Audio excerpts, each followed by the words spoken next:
to the computer. So, welcome, Paul Cooper. Thanks. It's nice to have you with us today for this latest Humans of Gestalt interview. Thank you, Michael. I'm glad to do this. Yeah. So, what is your name and where are you now today? So, Paul Cooper. Today I am in Oakland Park, Florida, which is a suburb of Fort Lauderdale. Who are you as a person, as a human being? What are your passions and interests and things that you value? Um, I mean, the simple answer. I mean, it is. I think I would answer that mostly through the lens. I would say the simplest answer is I'm a facilitator. Like I think that's a role I play in my personal life, and it's a role I play in my professional life. It's now my career. And I know there's a lot of peers like you and me who do very similar work, and I know they characterize their work. We do the exact same thing, but they use a different label on it. The label that really sits for me is facilitator, because I think I show my love by helping, and the way I help is by making things easier. And that's right in the name of facilitator, right? And so a lot of my social interactions are they mirror some of my professional interactions. So when I came to this work a little later in my career, I was already in my 30s when I really started this. It felt really natural. It felt like the right thing for me to do. And then over the course of the last 20 years, 30 years, I'm constantly reminded, yeah, this is the way I am in the world. This is where I want to be. This is how I like interacting with others. What gives me fulfillment, makes me feel. It's important for me to feel useful, and I think facilitation makes me feel useful and helpful. So that's probably the simplest way to say it. Now you had embedded some other questions in there, so. Well, I had sort of spoken about, what might be some of your passions or Yeah. interests. Is there anything further you would add to what you've already introduced? I mean, I would say that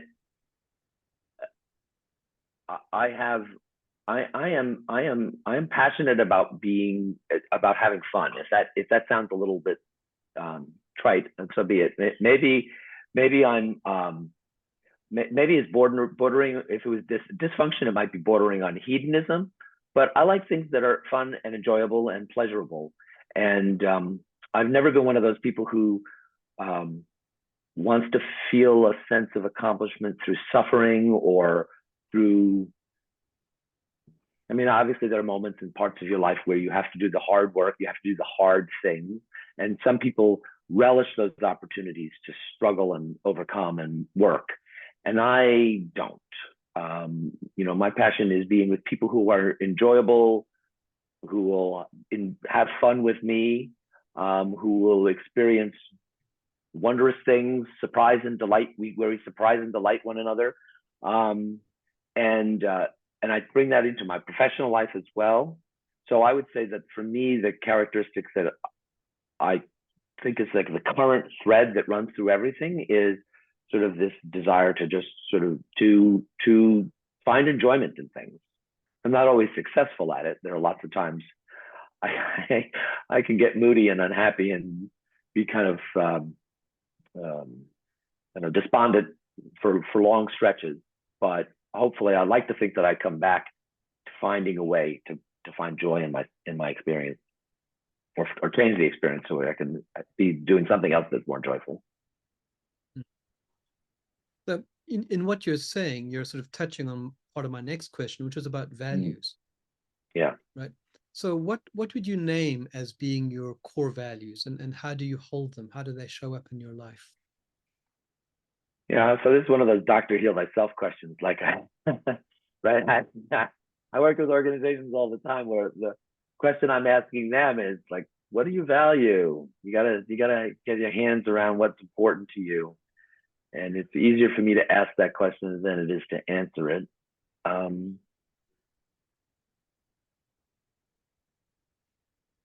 I mean, I value my relationships. I value the intimacy that I can experience in connection with other people. Um, you know, I look for opportunities to connect with people. Even small intimacies feel really, really valuable to me. And you know, an example of a small intimacy is there's somebody may go by one version of their name, but their friends call them the other version of the name, right? And if I get to use the friend version of the name, that's a little intimacy. That's something that I really treasure, and it makes me, I don't know, it just reiterates my desire to feel intimate and connected. Um, and yeah, so I mean, I really take a lot of pleasure from my relationships, um, and I value them enormously. Um, I mean, I think maybe that's a question I'm going to come back to because I'm not really sure. I don't have them lined up here on a piece of paper in front of me. That's no I problem. need I need my right Randall consultation to help elucidate those. Well, let's talk about some of the things that over your life have shaped or impacted you. What Yeah. is there a particular event or set of circumstances that you would point to that's been very impactful and influential on you? Yeah, I think that's an easier one, right? That's an easier for me to access because I know that my coming out story, like it is for a lot of gay or lesbian people, has been really central to my identity as an adult. And it's not so much the coming out, it's the being in the closet part. Like I have come to appreciate to a degree that maybe other people don't, the loneliness of being the other, the separation, the sense of powerlessness from feeling like everyone else is here and I'm not really with them. I'm separate. I'm the other. And feeling like there is a barrier that keeps me from joining everyone else or joining with other people. That I can be in a place with a lot of other people who are happy and generous and in a good mood. And I can feel those things on the surface of me, but inside I feel alone and separate. And um, and so for me, the being in the closet was painful and difficult and scary. And um, for a long time, I wasn't sure that I would ever get past it. First, I had to come to a realization of what was even going on with me, that other people were different and that I was different from other people. And that's painful because that's happening in adolescence for me. A time when all you want is to be exactly like everybody else, right? And I was realizing I'm not exactly like everybody else. And I have this difference, which I'm afraid will make people reject me and see me as other. And maybe I see myself as less also. Um, so I mean, in some ways, that's just normal for adolescence. But I think having that the weight of it. I mean, I was going through adolescence in the 1970s and the 1980s, a time when the public discourse about sexuality is very different from what it is today. I mean, there are still things and people who say harsh and unpleasant things, but that the Overton window, you know, the idea of what's acceptable conversation is much different now. Things that were said in the 70s and 80s were gays are inherently evil, they are sinners, they cause disease, they will go to hell. And you could say those things on television, on the NBC News, right? You could say it to your friends. You could make jokes about gay people, disparaging them, their humanity, and it was perfectly acceptable. So that's the environment as an adolescent I'm growing up with, and I'm thinking I'm coming into this. That can't be me, right? Then add on top of it.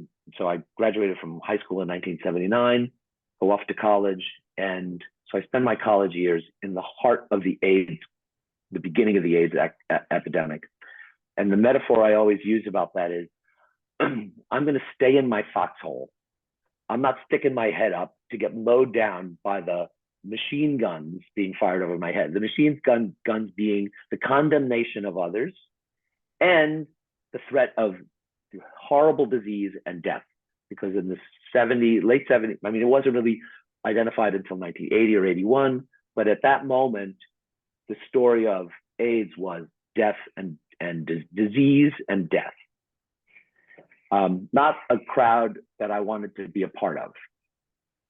So that really kept me in the closet longer. And, you know, and like anybody else, you're carrying around your own stuff. And that felt like a really heavy weight.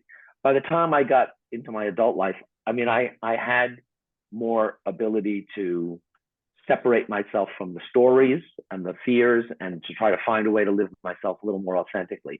And I'll just say that all of that stuff has raised my sensitivity to what it might like be for others.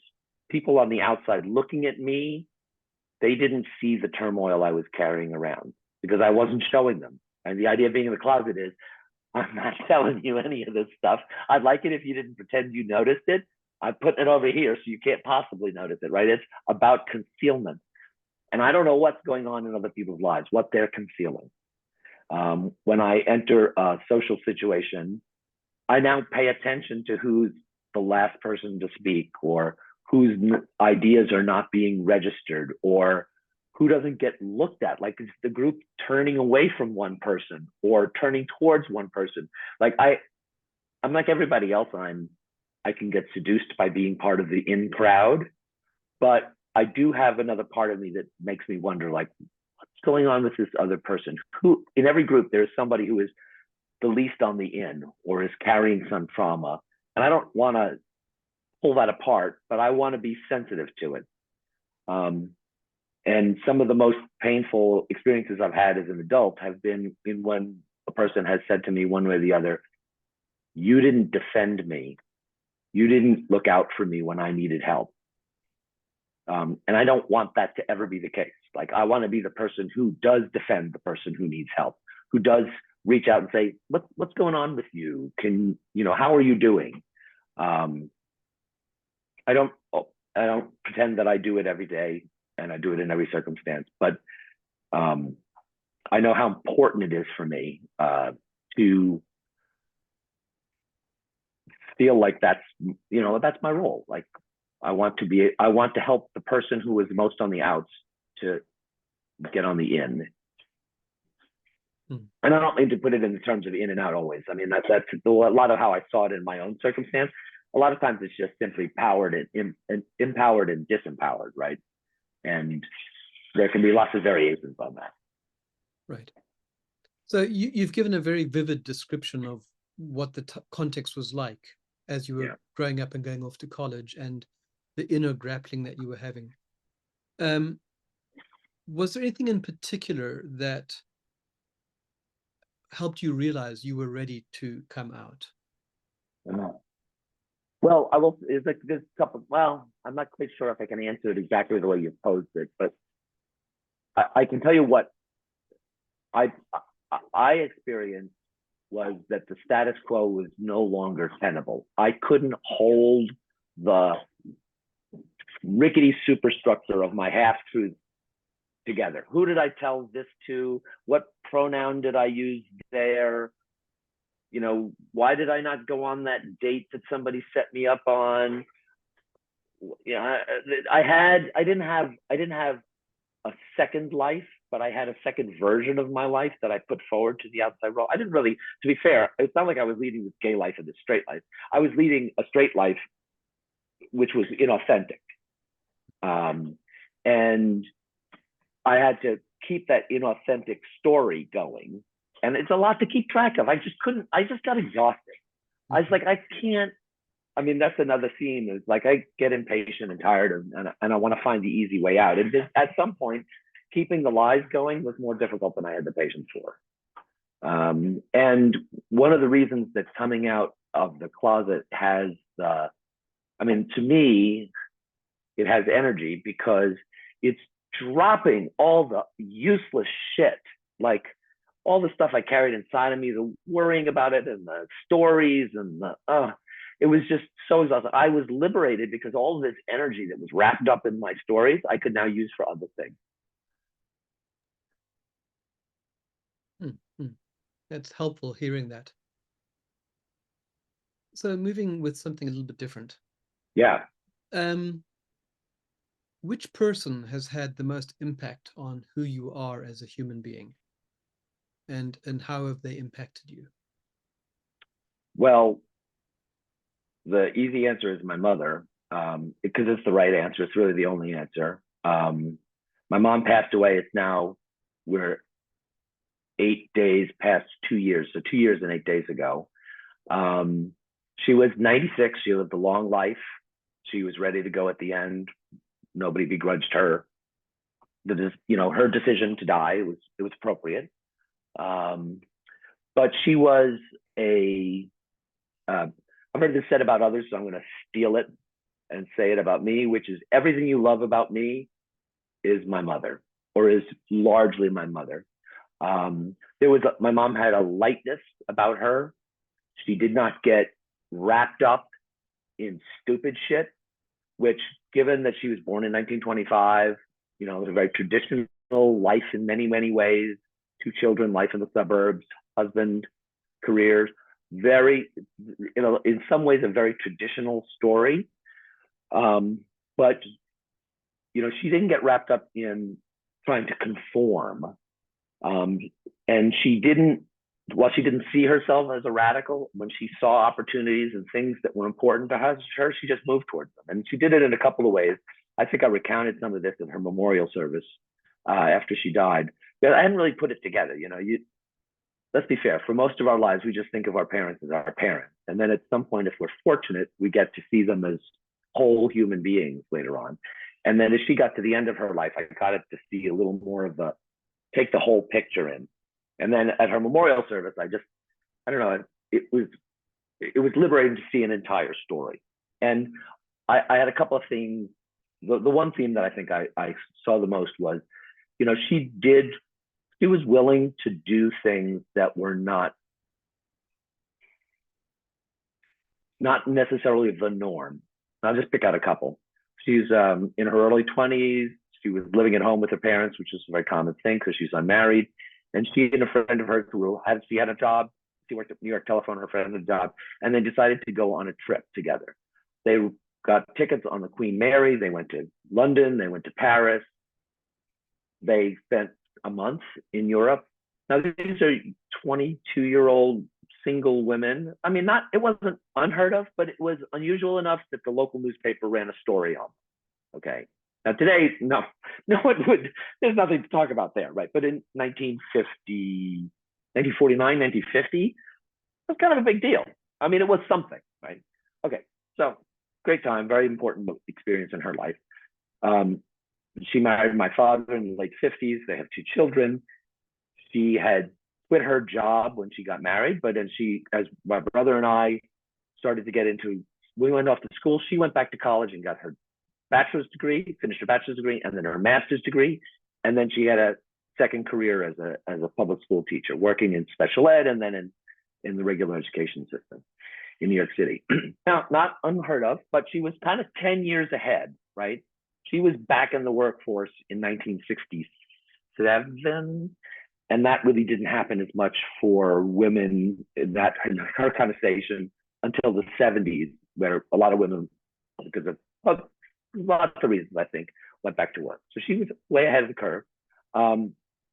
And I think those are just 2 examples, and there are many others, of her willingness to just do what she thought was the right thing because it was the right thing for her and her family. And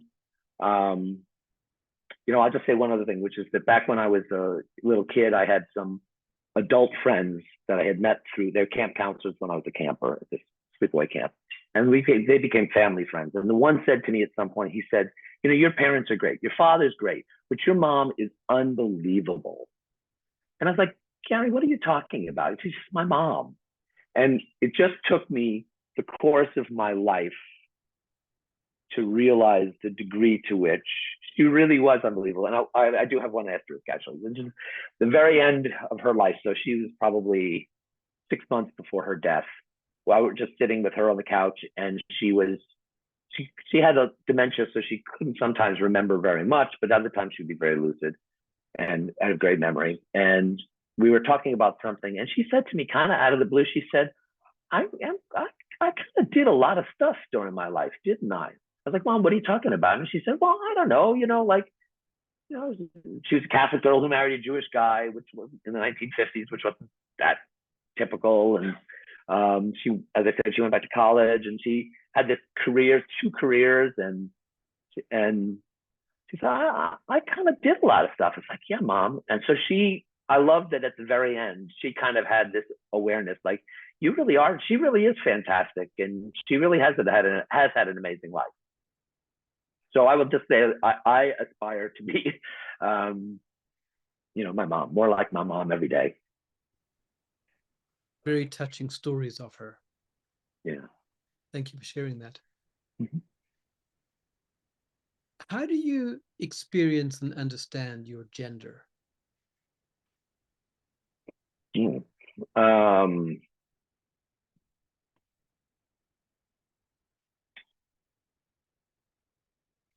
I mean, I experience the world as a white male.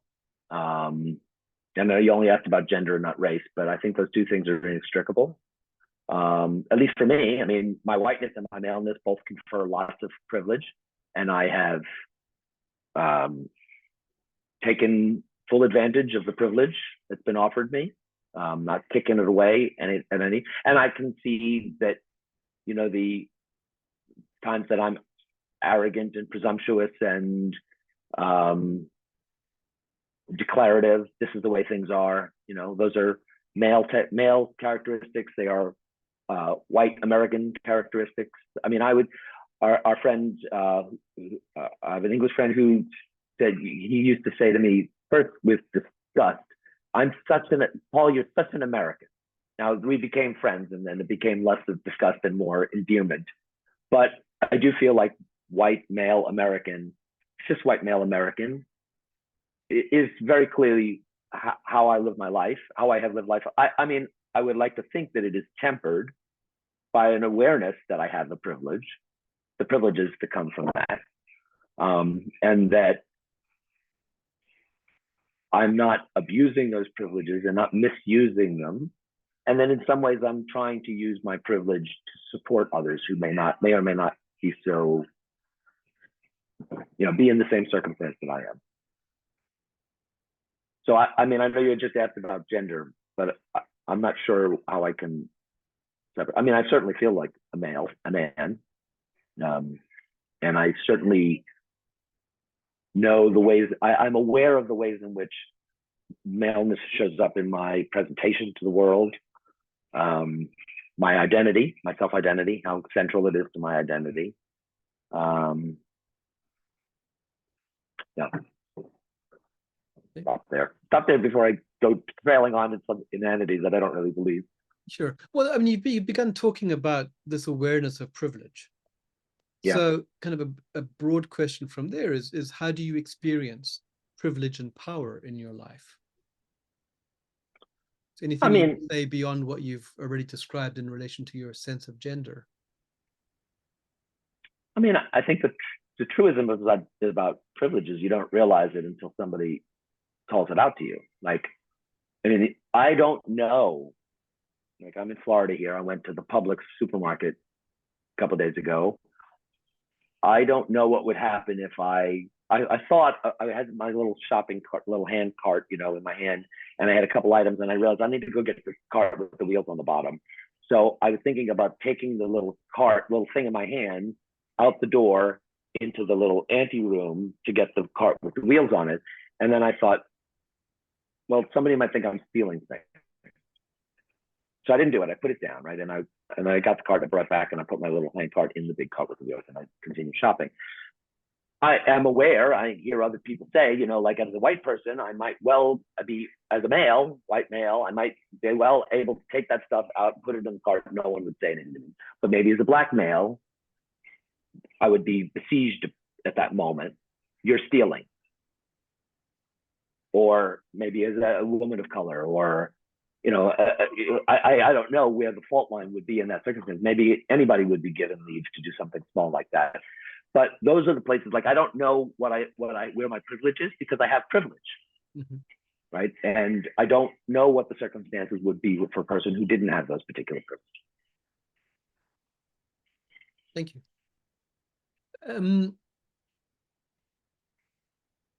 How are you experiencing your age and the aging process? Oh, now we get into the real stuff. All right. So one thing that I got from my mother, which I've spent some time working through, is, you know, my mother she was 36 when she had me. So she was an old mother all the way through my entire life. And she always lied about her age, jokingly.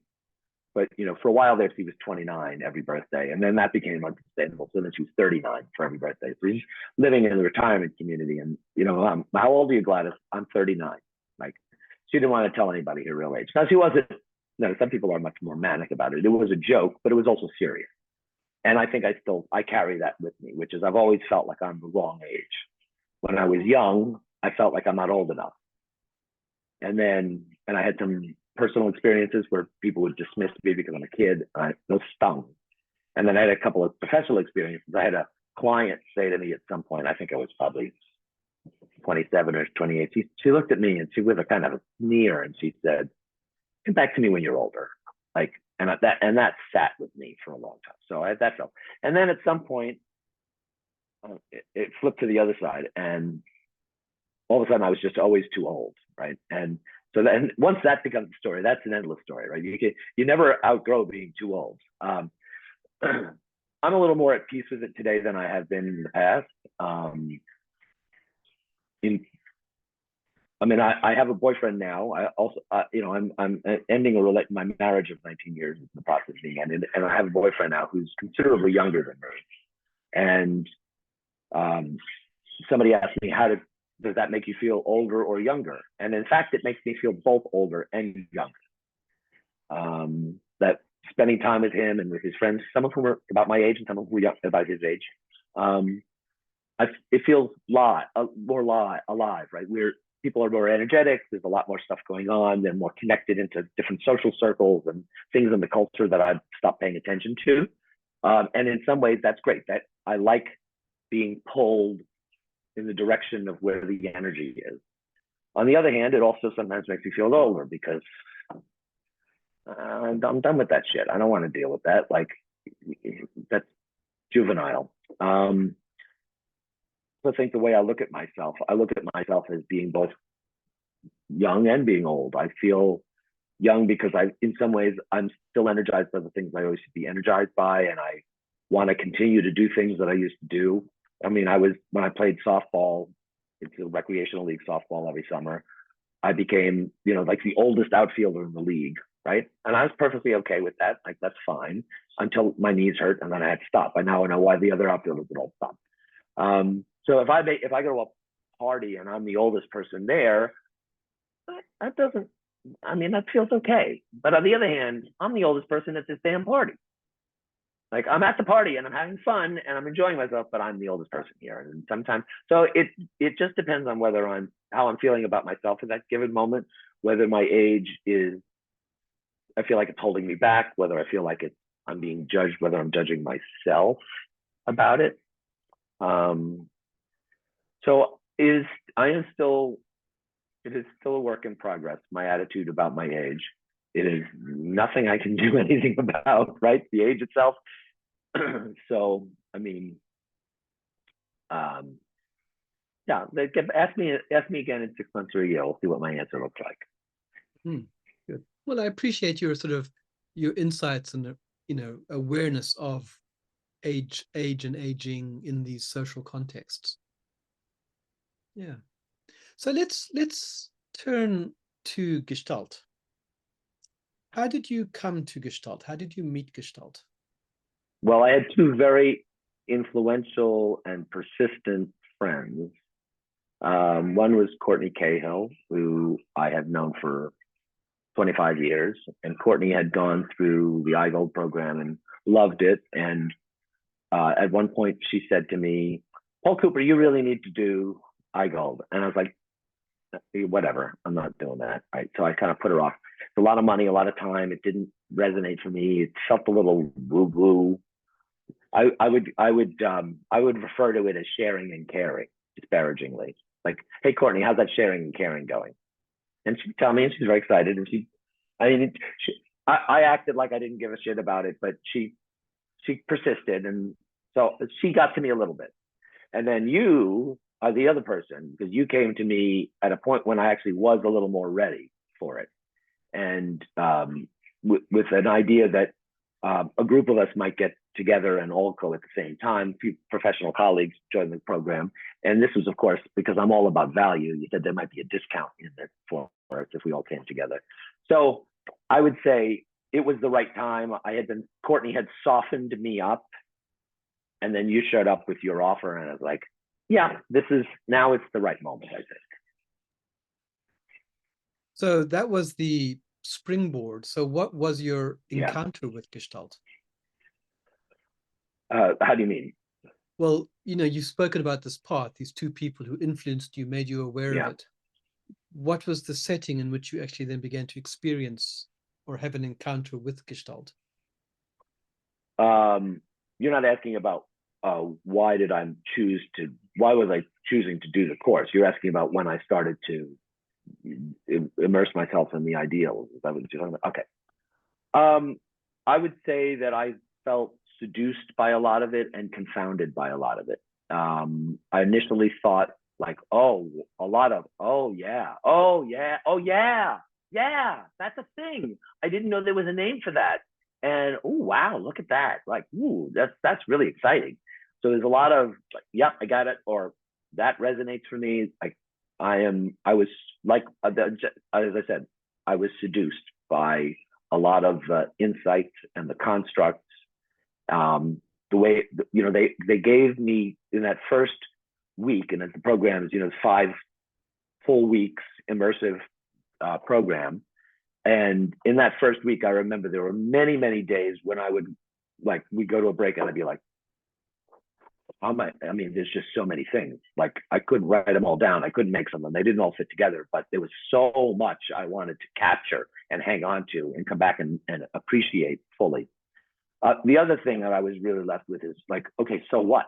Like, what does that mean? Okay, like, I had the ideas, but I couldn't fit. They didn't fit together, and they really didn't fit. I mean, I went in the context of my professional work, and they really didn't fit with my professional work.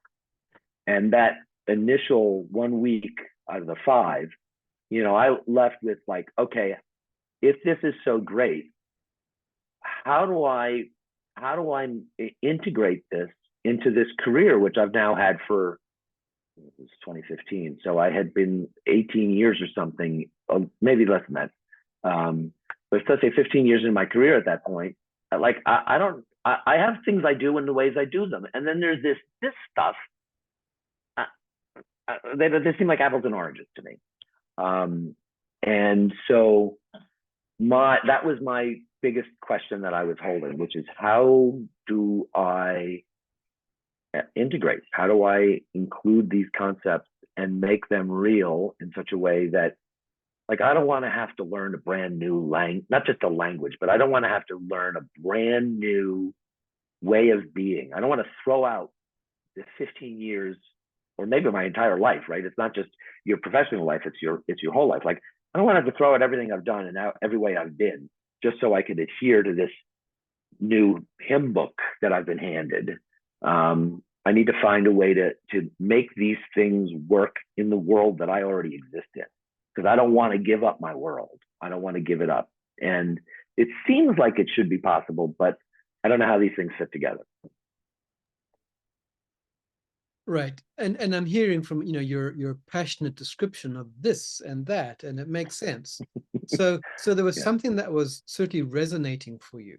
Oh yeah. That felt that it either gave new insight into your practice or validated what you already were sensing, gave a language or terminology for it. So what are you most attracted to in the practice or the theory of Gestalt? From today's perspective, what is it that makes you say, yep, this helps me, this is useful, this is powerful? Well, I mean, in some ways that's what keeps me attracted to it, which is useful and powerful. I like I've always liked knowing the answer and being right. And that's at odds with my role as a facilitator, right? Like it's not about my answers, it's not about me being right. But I hold that, right? That doesn't get in the way. But that's an element of who I am, big element of who I am. And it's not necessarily what I'm doing as I interact with my clients, but and on the inside, I'm saying, did I get that right? Did I do that the right way? Am I competent? Will they see me as competent? Did that intervention work? Right. So that's always in my head. And one of the things that keeps me coming back to Gestalt is that the constructs, the tools, the ways of thinking about things continue to resonate. And every day I go out into the world or sit here in the kitchen in Florida, and the Gestalt ideas resonate as true and right. And I see it. I just had a conversation with a friend, and I saw something in what we were talking about is, the Zeigarnik effect is there. That's okay. I can have a label for it now, but the underlying concept that, while business is open, it holds energy, and you have to close something to have that energy released. I already talked about that in my own circumstance, but it just happened again in another conversation today. And I like it gives me a sense of like, oh, I now understand a thing. I understand why I was so depleted here and why I'm so energized now. And so that's one thing. Like, I think Gestalt gives me, at least on the inside, it gives me a language for being able to see what a thing is, and also to understand, to make meaning of it. Whereas I think I spent a lot of time beforehand sort of thrashing around, trying to say, what, why I don't understand what's going on here. Why are things happening the way they're happening? I don't know. All right, well, I'm just going to move on because I can't figure it out. Now I can sort of figure it out. I have an answer. It may not be the answer, but I kind of have an answer. And that feels very, very satisfying to me on the ego level. And then it's super helpful. It helps me, and it helps the people with whom I interact. At a professional level and in my personal life. And I keep making that distinction, but I do see those two things as sort of distinct from one another. Sometimes it's conscious, like I'll name a thing or explain a thing. It's like, the cycle of experience. I think I've done that twice with clients. But, in one case in particular, I said, all right, I'm going to stop you. I'm going to give you 60 seconds of a explanation of a model, and then I'm going to ask you to invite you to reflect on it. And I just described the cycle of experience, and I said, I'm noticing we get stuck here. What do you all think? And they were like, oh my God, you called us. We've been called out. We've been seen. They saw themselves as individuals. I had named a group dynamic that none of them could name, and it completely transformed the conversation. So they, as individuals, saw something they hadn't seen before, and as a group, they now had a tool for moderating their own behavior, right? They could see themselves getting stuck. They could see the behaviors that were getting them stuck. And once they could see that, they could figure out a way to get themselves unstuck. Perfect facilitator situation, right? An intervention that empowers them to do the work. I not have to do it for them. And on lots of, that was a dramatic moment, and I'll hang on to that for quite a long time. But there have been lots of really small moments like that too, where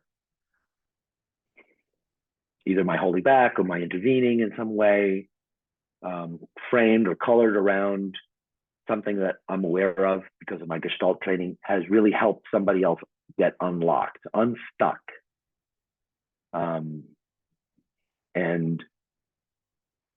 And I continue to see it over and over again.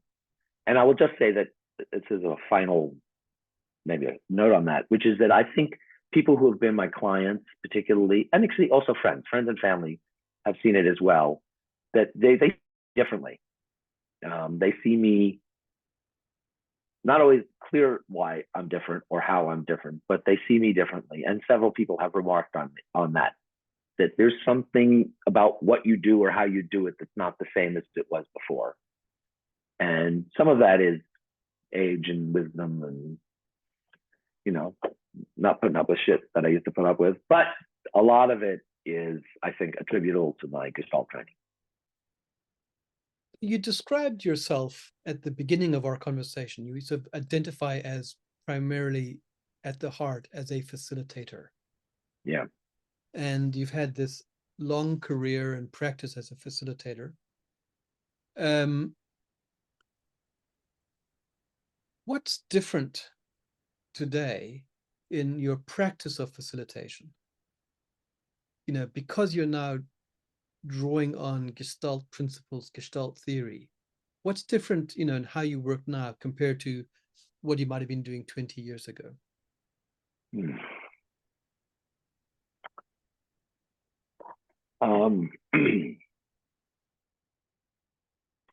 I would say that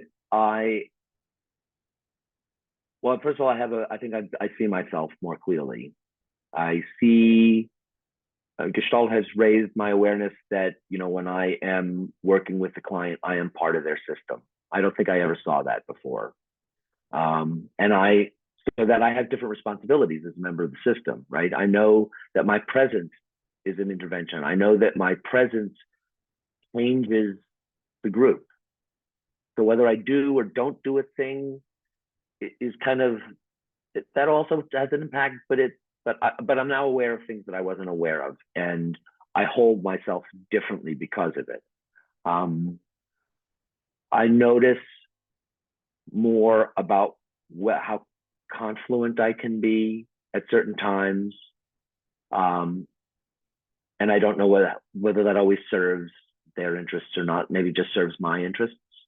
I don't think I had a language for any of that. My confluence was just sort of, I'm friendly, I get along, I match.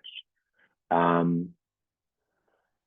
now I see myself as having a different kind of responsibility, that I may have to be a little more confrontational in some places and not enjoy the benefits of continued confluence because it's not serving my client in that particular moment. It doesn't help them. It helps me. It's easier, but that's not the same.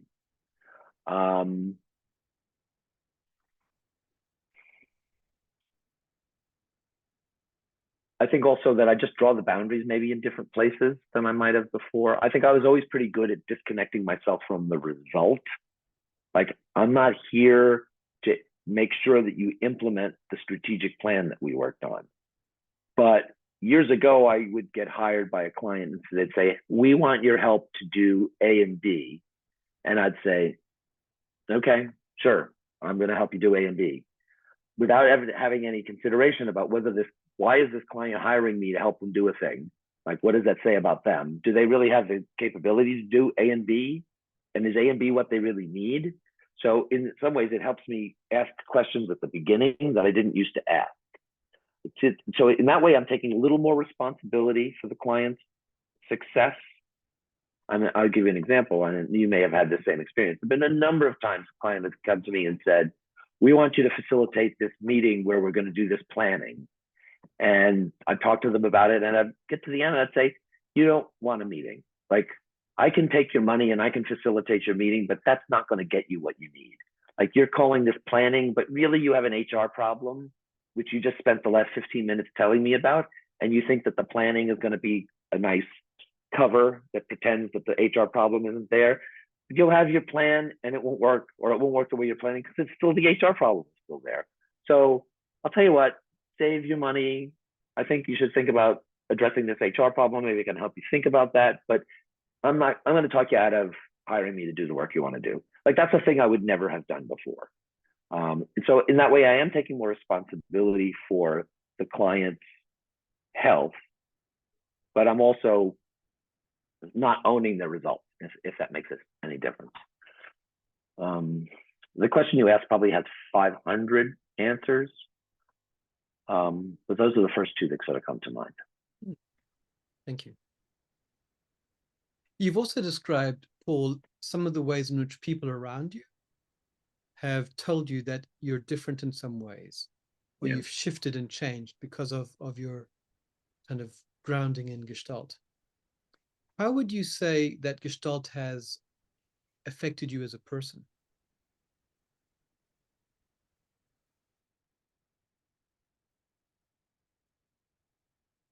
I mean, I think I think I have a. I mean, it's I attribute some of this to Gestalt, and like as I said, I'm older now than I was before, so some of this might come with just age, just being in the world.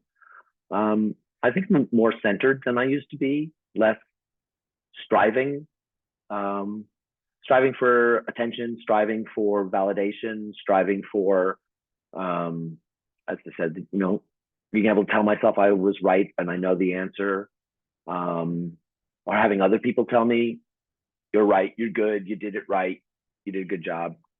Um, and that, that's not, as you asked me about in my personal life, it's the same, right? That's the same. I want the same kinds of validation in all environments. I want to feel smart and, all the other stuff and right.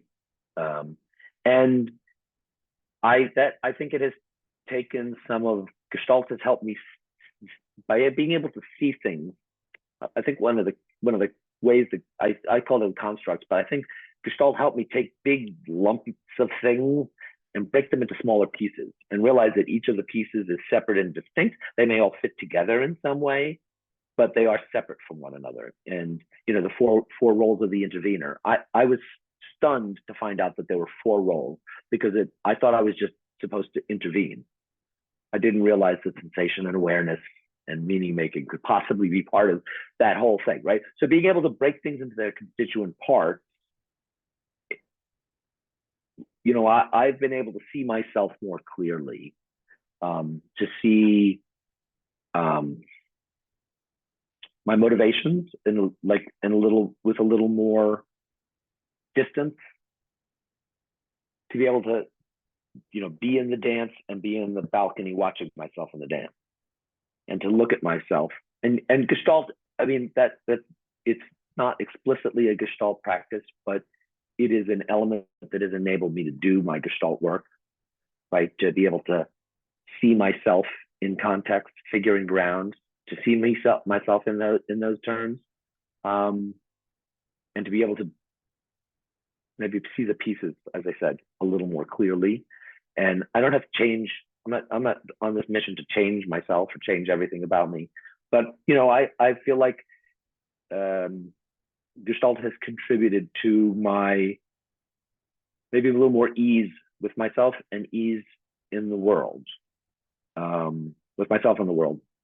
I will just say that I'm in a new relationship coming on.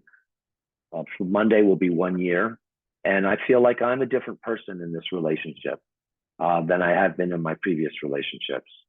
I show up differently. I have different language to describe myself and him and us.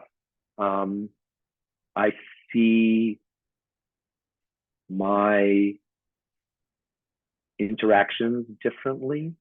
Not, yeah. I mean, I would say, yeah. Like I'm paying attention to different things, and I notice myself paying attention to different things. And I notice once I start noticing myself paying attention to different things, I start holding them differently. And I'll just take one example, which is that I think a lot of my life has been around reacting. Like there have been times, and in fact, this was feedback I got during the iGold program, which is that I'm quick.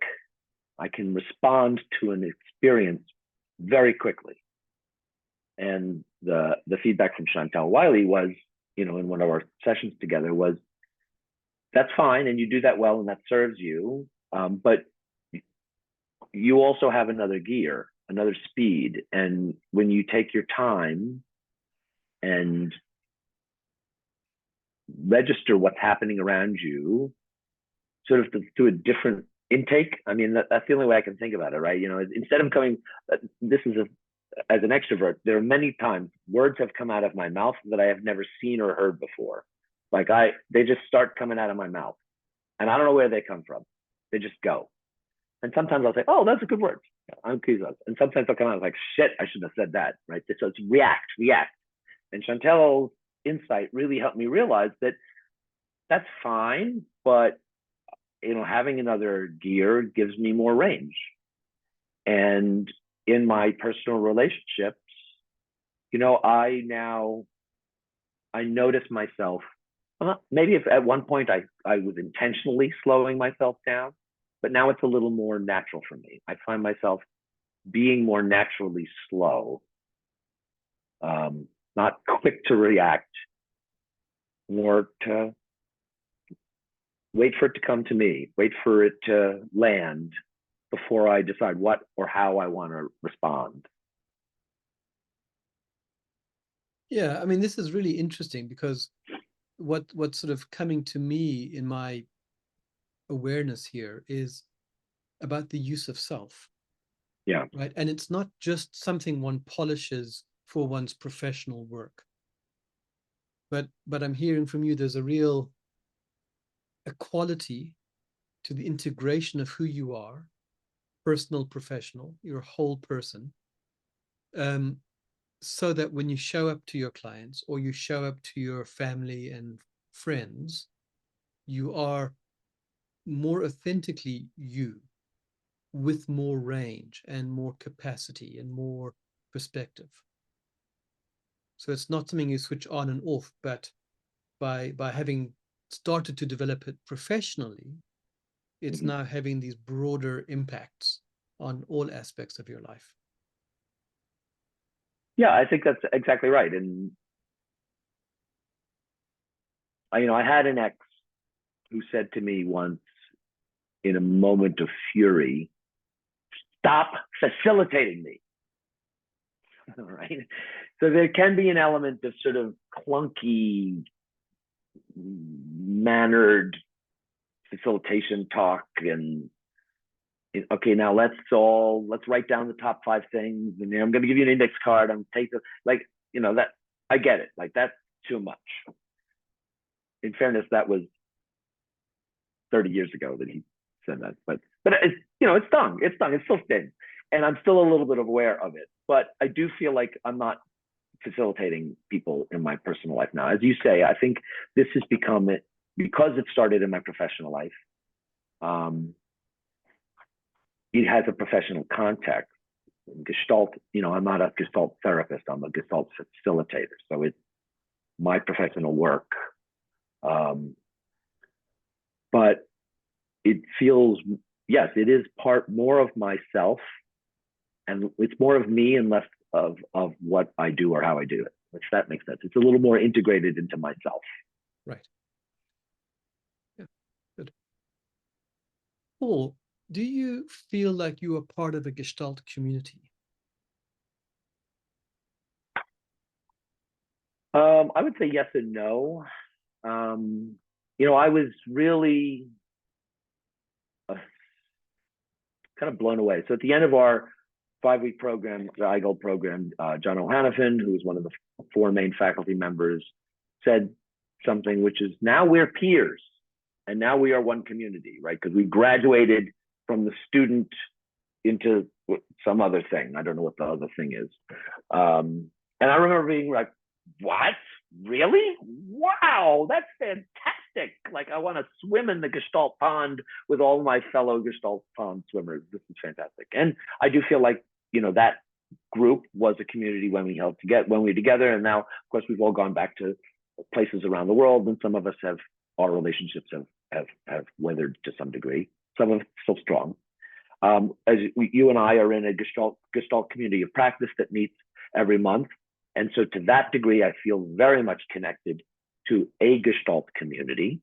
I mean, there are 9 of us in the group. And that is extremely fulfilling for me and important.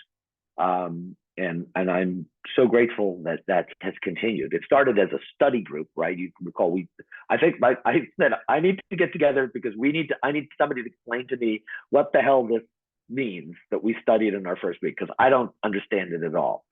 So we had a little study group that became the community of practice. I do feel disconnected from the larger community because I don't know anything about them. I don't know who they are. I don't interact with them.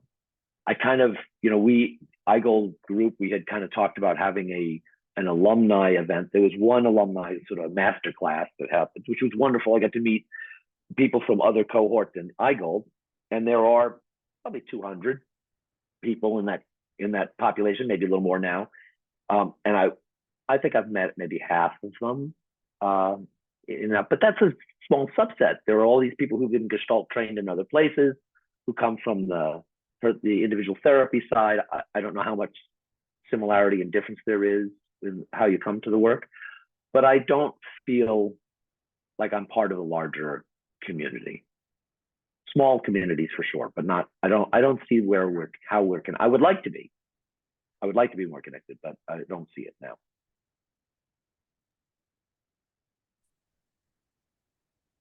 So, one final question for you. Yeah. What's next for you, and what's next, do you think, for Gestalt practice? Oh, got me to answer those in reverse order. Sure. You say Gestalt practice or my Gestalt practice? Well, maybe more broadly, the field of Gestalt practice. What do you see happening, or what do you think might be needed? So what's next broadly? Yeah, I mean, as I mentioned, we did this master class. This was probably 2018 or 19, and I remember coming out of that. It was a week in South Africa. There was probably 50 of us or 40 of us there, and I remember coming out of that feeling really energized to, I'm going to use this language, and I don't really mean it like this, but spread the gospel of Gestalt, right? Because it's so powerful and so influential and so meaningful to me. And I wanted other people to have the benefit of that experience, to find a piece of it that energized them and made them excited, or showed them something that they couldn't see, or helped them get unstuck, whatever it was. I think there's so much potential there for people. And the problem with Gestalt is that it's not well known, right? People, I mean, maybe some people know it, but I'm not aware that it is, that the ideals or the constructs or the concepts are widely taught, or widely known, or widely appreciated. So it felt to me like we should be evangelizing, and we should be trying to get as many people as possible, our peers and our friends and our colleagues, our clients, into a program where they could learn these concepts and hopefully use them for their benefit. And that enthusiasm has sort of come and gone, and at the moment it's a little waned. I did write a book about my sort of a personal memoir around Gestalt as a way to try to spread the gospel. But I know that as an individual author, and it's self-published. It's not like I'm going to be on the Today Show hawking this. So that's not a real way to spread it. But the iGold program, from which we are alumni, it continues, but it's relatively small. There's Gestalt Africa. So there are groups doing more outreach, and that's great. I just am impatient for it to be more, right? I think the future of it is, like any great idea, it's fine, but if people don't know it, then it's not so useful, right? It's just not there for them. And I think that's something that I have grappled with fully, and I'm not sure I see anybody else really grappling with fully.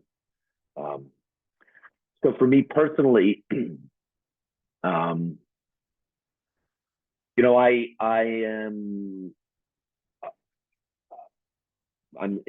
62, and so I thankfully I found a career that doesn't involve outdoor work with a lot of heavy lifting, so I could do this for another 10 years. I'm not ready to retire, right? My financial advisor said, "How old do you want to be when you retire?" I was like, "Oh, I don't know, 71, 72, something like that." She said, "What are you, nuts?"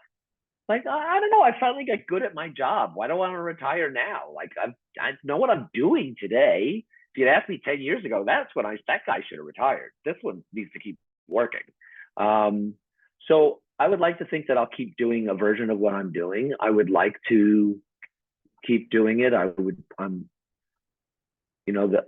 getting older, I'm finding the indignities of air travel to be more and more fatiguing. So at the moment, nobody asks me to go on an airplane anymore. They just ask me to sit in a Zoom meeting. But I get a lot of energy from my work, and I feel like I'm not exactly the right language for this, but that's what came to mind. I feel like I'm doing what I should be doing. Like, this is how I can be of the most use, of the most value, right? you shouldn't have me doing your taxes. You shouldn't, that's a waste of energy. You shouldn't have me painting your house. I could do it, but I suck at it. I mean, you should have me facilitating communication and collaboration between people. I'm really good at that. I love doing it. I can make a big difference, and I want to. And so at the moment, I don't see any reason to stop, really.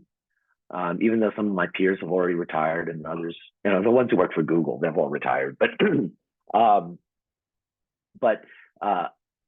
I'm not ready to. And I could imagine myself being somebody who stayed in my career even after my early 70s. Not just because it's easy to do, but because it's invigorating and it keeps me out in the world and it keeps me excited. So I would say keep doing what I'm doing, maybe more, for as long as I have energy for it. Good. Thank you. Thank you, Paul, for joining us today for this Humans of Gestalt conversation, sharing your reflections, your thoughts, your insight. It's been great to meet with you and to hear from you. Thank you so much. Thanks, Michael. I appreciate the invitation, and I'm glad we had this opportunity. So thanks again.